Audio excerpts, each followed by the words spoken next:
Hey guys, today we are going to look at my all-star React stack, and I call it all-star because I use these technologies in almost 90% of my React projects, and they are a great fit for most use cases. As React developers, we are simply spoiled for choice when it comes to things like frameworks, libraries, tools. The huge number of options sometimes becomes so confusing rather than being helpful. So today, I'm going to go through each library and technology I use, category wise, and I'll be suggesting my top preferences and of course some great alternatives you can consider too. So let's dive right in. First up, how do we actually kickstart a React project? My favorite option for React projects is something called Next.js. So Next.js is actually a framework which is built around React, and it helps to bundle all the tooling and the setup together. This actually means all the tough parts are already abstracted for you, and you get a fully functional React app with minimum config. Next.js actually allows you to write APIs which get converted into serverless functions. So you can also configure what kind of functions, APIs you want in your app, and of course you also have options to choose TypeScript over JavaScript. Another popular way to kickstart React apps is to of course use the default Create React App. So this is a recommended toolchain from the official React website. So this largely helps us to create single page apps. The third option that I recommend is Gatsby, which is a static site builder. Gatsby is super when it comes to optimizing your site for SEO, and this is more suited for building projects like a blog where most of your content can be statically built. My suggestion here is to actually use Next.js for your next React project, especially if you suspect that your project can quickly balloon into a large-scale project which requires enterprise-grade tooling or architecture. I would say Next.js is actually built for production, so go with that. You can also choose Create React App for smaller scale projects, and of course Gatsby if you're looking for a static site builder, like for example a blog. Next up, the CSS framework. Almost all projects use a CSS framework, which makes things easier for the developers. Of course, you can always do it with vanilla CSS or even CSS Grid, but most times you're going to be needing a framework which helps you abstract all the complexity for you. My choice here is actually something called Bulma. This is an open source framework based on Flexbox and has already gained wide traction worldwide with over 200,000 developers using it. One of the key reasons I choose Bulma is for its simplicity and the UI design. Bulma comes out of the box with many UI components which we commonly need, and it's well designed with a focus on mobile responsiveness. Now, coming to alternatives, we have Bootstrap. Everyone knows Bootstrap and it has become the most popular CSS framework, but honestly I feel that it has become a little boring. All the styles, the components have become monotonous, especially when so many websites are using the same. That being said, Bootstrap is an excellent choice and it just simply works well.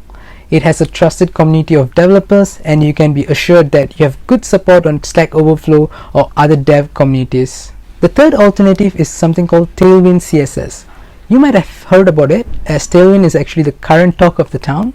Tailwind is unique because it has a CSS class for almost everything that you need. So you write all your styles as CSS classes without even requiring a separate CSS file. But personally, I'm not actually a fan of many CSS classes in my code, and I like to segregate and modularize my code based on the component level CSS.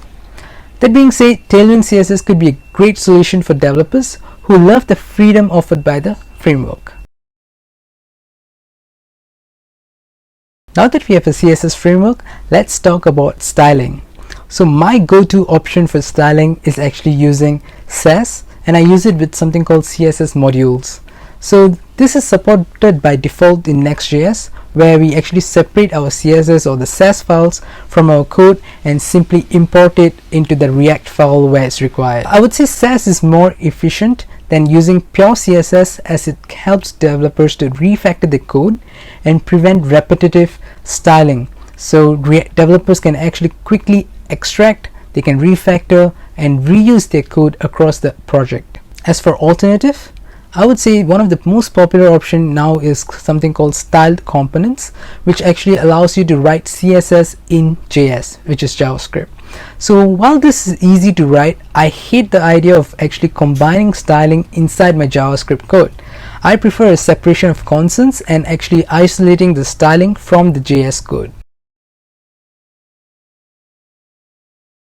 React ultimately helps us create single page applications, but how do we actually implement navigation for a single page application? So if you're actually using Next.js, then navigation is absolutely not a concern, because Next.js actually has something called file system based routing. So based on the hierarchy of the directories in your project, it actually becomes the default URL of the page too. So it's that easy. If you choose to use React through the Create React app or otherwise, then the best solution for this is to use something called React Router. It is solid, it's well tested with few bugs, and it's really straightforward to use. And did I mention it has 42.3 thousand stars on GitHub? Almost every website that I have built requires some kind of input from the user. So this actually comes in the form of forms, and in React we can actually implement forms through a library called React Hook Form. So this library adopts React hooks as the core of the library and is extremely simple and easy to use. In fact, there's a form builder that you can actually use to build your forms on their website and literally copy paste that code into your React project and you're good to go. But if all you need is actually a static form, for example contact us form, then Formspree might be a choice. It requires zero server code and is an excellent option for simple forms. It has a free tier and a paid tier, so be sure to check it out. A third alternative here is something called Formik. Formik is a powerhouse because it contains an amazing number of features and has a wide fan base of developers with over 25.8k stars on GitHub. However, I feel that Formik can sometimes be an overkill when all you need is just a simple nice form with a few fields. I would say React Hook Form has got you covered. As a bonus, we are also going to discuss what to do if you need a quick backend solution. So most often you will be finding yourself needing a quick backend to store some data, to integrate and just use as a data store. So the quickest way I do this is by using Firebase and using Firestore. I won't delve too deep into this as it's an entire topic of its own, but if you need a simple backend for database or maybe even a just simple authentication mechanism, then I would say check out Firebase and Firestore. One of the other alternatives that I have used is actually Google Sheets. Yep, you heard that right. You can actually use Google Sheets as a database. I'll drop a link below to a tutorial that you can check out for doing this. Another alternative is something called Airtable. Airtable can be as simple as an Excel sheet for you, but it can also be made as powerful as a small database if your application requires that. Once you're done with your React app, hosting it is the final step to make it live. So my go-to platform from deployments is actually Vercel, which is actually built by the same people who created Next.js. I would say another platform that I use mostly is Netlify, where I host my blog and smaller static sites which I have built with Gatsby. So there you go. My go-to all-star React stack has Next.js, Bulma, Sass, CSS modules, React Hook Forms, Firebase and Firestore. So this is my typical React stack which fits almost any quick MVPs or side projects that I'm working on.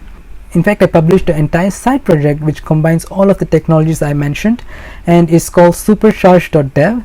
I'll leave a link below along with a promo code if you're interested to check it out. I hope you found these technologies useful. Leave your comments below on what you think, and if you like this video, be sure to give a thumbs up and click subscribe for more upcoming content. Take care and see you guys in the next video.